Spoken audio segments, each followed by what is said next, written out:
Welcome to Is Franchising Right for You? With your host, Rick Morgin. Through each episode, we'll demystify preconceived notions about franchising, both entrepreneurs franchising and those buying a franchise. You can find this show on all the major platforms, including YouTube, LinkedIn, Apple Podcasts, and Spotify. Now here's the host of Is Franchising Right for You? Rick Morgin.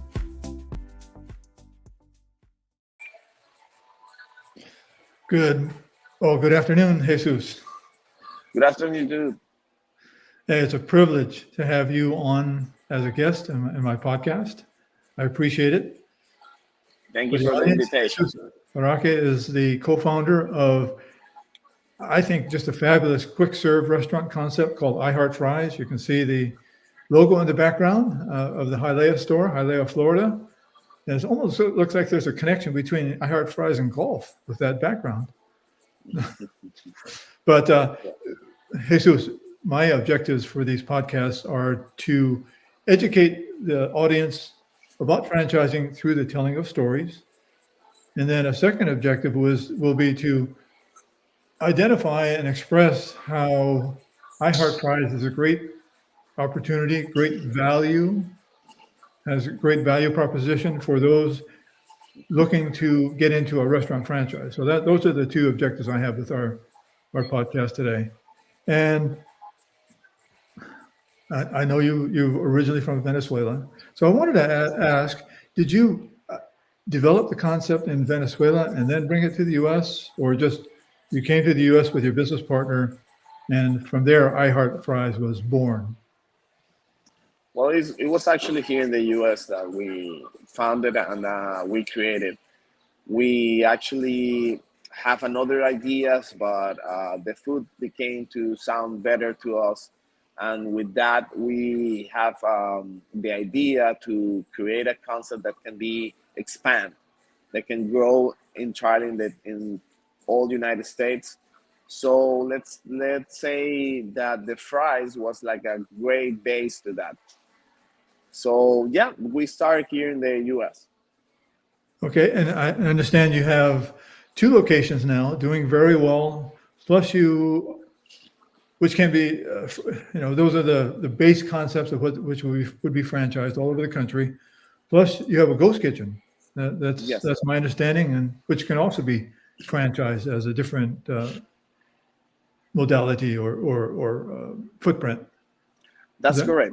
We start with a brick-and-mortar here at the Hialeah. This is the first location. And then we have a second location that is exactly a ghost kitchen located in Deerfield Beach. And yes, we offer that kind of franchise too. Like it's an auction that with less capital, so it's available to more people. And it's a good choice because you can sell through online platforms like Uber Eats, DoorDash, Grubhub, Chow Now, and also take out for clients or that nearby. So it's a pretty good option. That's that development of the ghost kitchen is recent, right? In the last 6 months, my guess. Like 9 months already. Yes. 9 months. Oh, okay. Yes. So, 9 months, almost a year in business with the ghost kitchen seems to be a very viable option. I want to talk about your menu. I describe, when I talk about I Heart Fries, I describe it as a menu of flavors around the world. And exactly like that. Yeah, and you stated earlier that it's on a base of French fries. So your French fries are very good. But if somebody is interested in trying a flavor from a country in South America or Europe or a U.S. bowl, they can. Yes, that's correct. What inspired your menu? Tell the Okay, audience. well, I describe it like traditional food from different countries on top of fries. Mhm. That's the main concept.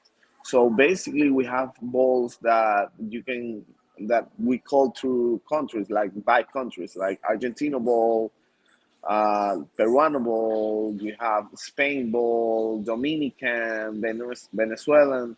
So we have like different nationalities, but all the time in with the base of fries. Yes, yes. And what I think that helps create is repeat customers.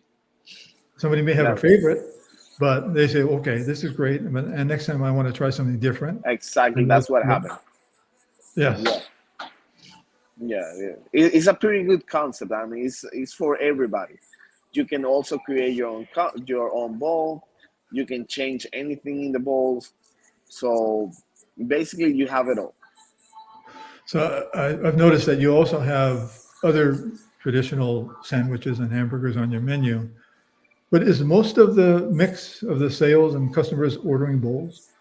Yes, the main sales is the bowls because it's the main concept. It's what we try to offer the most. But we also have a very let's call it cool thing that is the pizza fries. It's a pizza based on French fries. So what we do is that the base is entirely fries, but it comes with sauce like pizza sauce, with cheese, pepperoni, and go to the oven. So it looks like a pizza, but at the base is fries.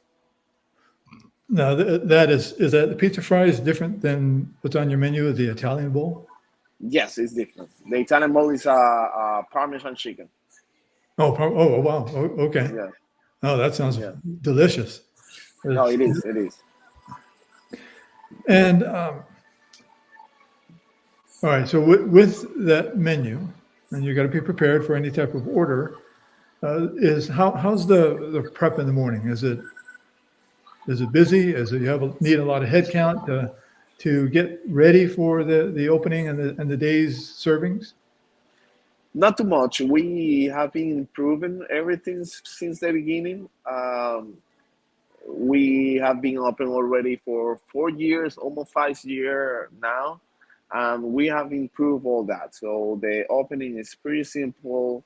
We try to use different kind of products, like the same product for different kind of bowls. Hmm. So for the franchisee, it's not too much complicated to find the recipes and how to do things. We simplify everything so it would be easier for franchisees.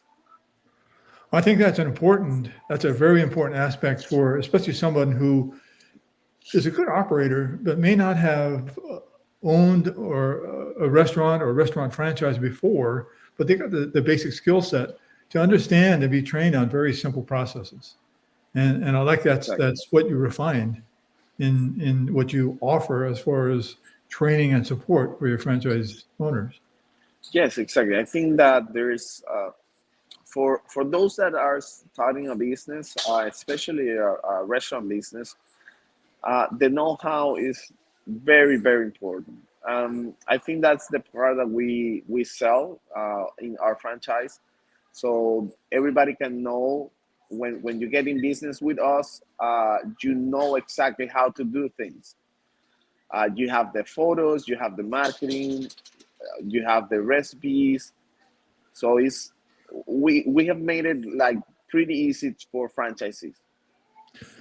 So people must would come to your Hialeah store to do some hands-on training. Would that be accurate? That's correct. When a franchisees get the franchise, one of the last steps before opening is that the staff come to Hialeah location and train. Okay. Will they also get training on the ghost kitchen, or would that be separate because it's a separate franchise offering? Exactly, it's a separate. The main one is this one in Hialeah, and everything comes through Hialeah location. Yes. Okay, that's great to know. Yeah, Great but area to. if it's in a different state, so we go to that place and we train the people over there. They don't have to come to Florida to do that. Okay, but they would come to Florida for a discovery day or to meet your team. Yeah, exactly. Yeah. Yes, but it usually is like the owners or the manager that comes, but the staff we can go there and train it. Okay. Yeah, I think for somebody looking at a restaurant franchise, really think they should. This is my opinion. Consider I Heart Fries. Take a strong. Take a very hard look at it. Simplification, diverse menu, great marketing, and it's in that sweet spot of cost to open. Your item 7 probably identifies a sweet spot at 275,000 to 300, including the franchise fee. Am I accurate there? Yeah, that's correct. We try to find a second generation location, Hmm. so it will be like easier to start, less cost, and the quicker to the permits. Oh yeah, yeah. Permitting can be Yeah, it can be tough tough. and can be long. So what we try to find is a location that has already like the grease trap, the hood, all that, so we can Equipment. like be is easier to start business like in a restaurant with when you have all those things.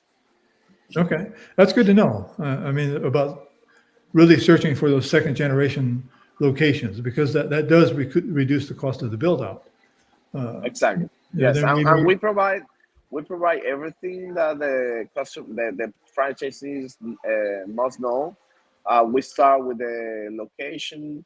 We find the location and we prep the location so they can have like everything set up and all the equipment and the training and the big opening, everything. so let's talk about your ideal candidate, who you're looking for, what strengths do you want an ideal candidate to have, and knowing that some of your uh, candidates who are really interested may not have restaurant experience. Yes. Well, the main thing is that you have to know that a restaurant demands time, right? Mhm. It demands that you can uh, be there or have someone that can be there and think in the restaurant like every day, like uh, like always be thinking what you can improve in the restaurant.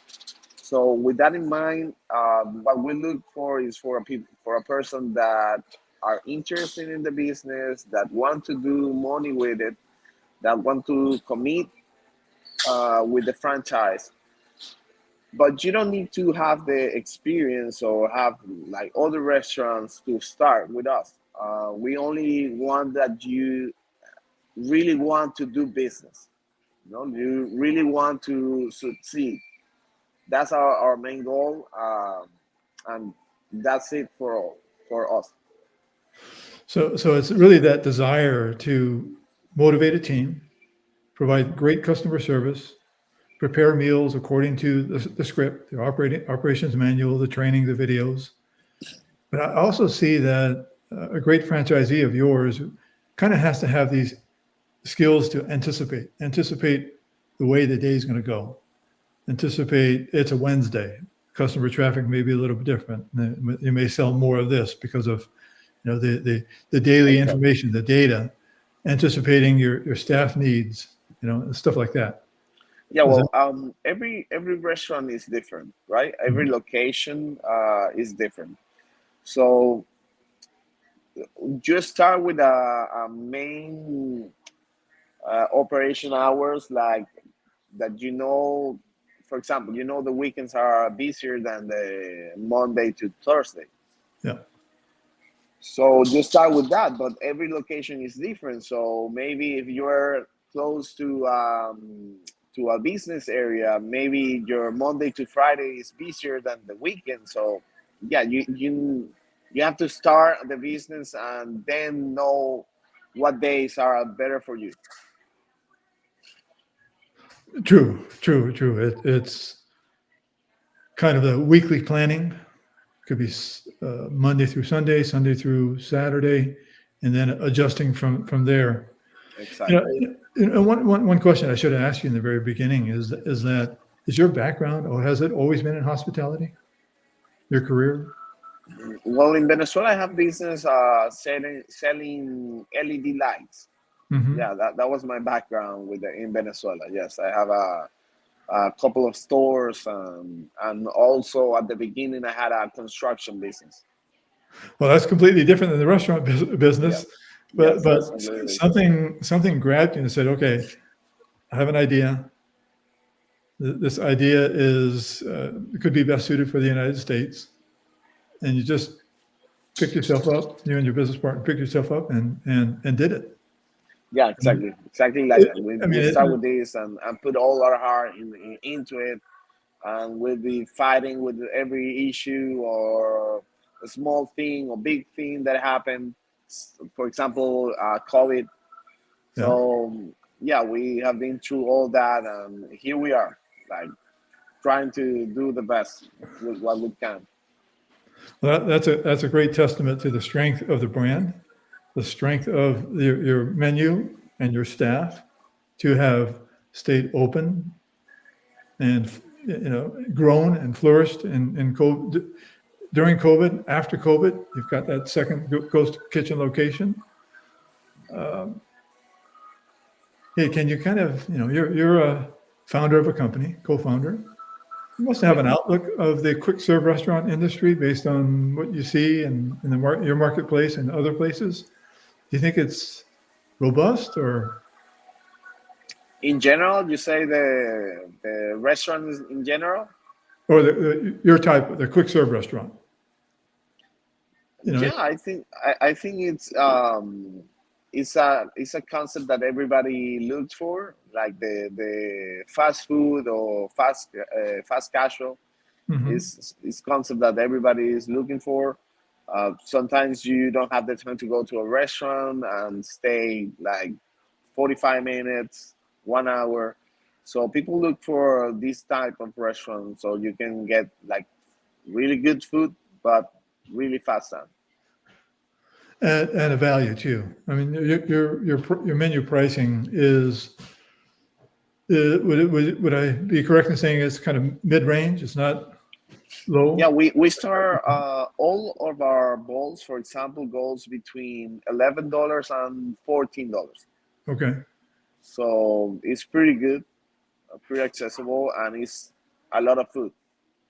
so it sounds like it's between 11 and 14. If you add on custom toppings, add a drink, you can You can, approach yeah, $20 yeah, transaction. like $18. That's a good sale. Yeah. That is a good sale. Is there anything that we haven't covered that you'd want to talk about? I Heart Fries or yourself? Anything I haven't asked that you were hoping I would ask? Okay. Well, I think like I say, I heart fries is a concept that is made for everybody. Like we have those all type of different nationalities, and we can also adapt to different circumstances. For example, if you open a restaurant in an area where there is like, I don't know, people from Salvador, we can create a bowl for those that people, like for Salvador people, Salvador bowl. Mhm. You see, we can adapt and create different things in the places that we need to create different things. When you were talking about that, what came to mind is that if you had a franchisee in New Orleans create a Cajun flavored bowl, whatever that might be, Exactly. Yeah, exactly. or of We course, we adapt. We yeah. adapt to the surrounding. Well, that's important for potential franchisees to know that they can adapt and create bowls that are on the menu that align with the locality. What's popular in that local Exactly. area, whether it's New Orleans or Texas or Arizona, and other Ex- states, of course. Yeah, and other thing is that we have like different type of franchise. We have the brick and mortar like this one. Like we also have like inline store like food courts. Mm-hmm. and then we have the ghost kitchen type. So those range of prices vary. So for a ghost kitchen, you can do between 60 and 90,000. Now see $90,000. But inline can be between 150 and 250. And the other one is the one you say 250, 300, 350. That's the price between those. That's the difference between those types. Okay, those are the estimated cost to open in the three Exactly. different formats. So, okay, Exactly. I Yes. think that's So that's extremely. important. That's important because you know sometimes people are looking for a business that, oh, I only have like $80,000. I don't know what to do. Well, we have a solution for you. We have this program, Ghost Kitchen. You can create a franchise on that, and that's the money that you will need, and you can succeed with that. So, what I'm hearing is that the Ghost Kitchen is a successful format. It started 9 months ago, and so 2023, and that's going to be incorporated into your 2024 FDD. That information. So Yes, people will be able to study that and ask questions and figure out if that's right for them. correct. Well, I think I've asked all the questions that I had, and you've conveyed a tremendous amount of information. I think you've Yes, conveyed that I Heart Fries is a great opportunity for an experienced or even new franchise owner interested in restaurants. There's oh, value. there's another thing to tell. That is that we offer a lot of solutions for people that are coming from abroad. Like from Latin American, we can provide information for getting a EV visa, for Hmm. the inversionist visa here in the US. So actually, the location in the Ghost Kitchen was a person from Spain, and they get the visa through that business to get here in the to the US. So that's important too. No, absolutely. That you can help with the proper visa process. That is extremely important. Yes, And I exactly. appreciate, thank you for mentioning that. I do want to express my deep thanks for you spending time with us on this franchising right for you. This was a privilege to have you as a guest, and thank you for conveying I Heart Fries, answering some questions, and really having audience who may be interested get to know you a bit. Thank you. Perfect. Thank you. Thank you for having me here. Okay. Okay. You're welcome. You've been tuning into Is Franchising Right for You with your host, Rick Morgin. You can find more episodes on all the major platforms, including YouTube, LinkedIn, Apple Podcasts, and Spotify. Thank you for your positive reviews, comments, questions, and for sharing this show with others.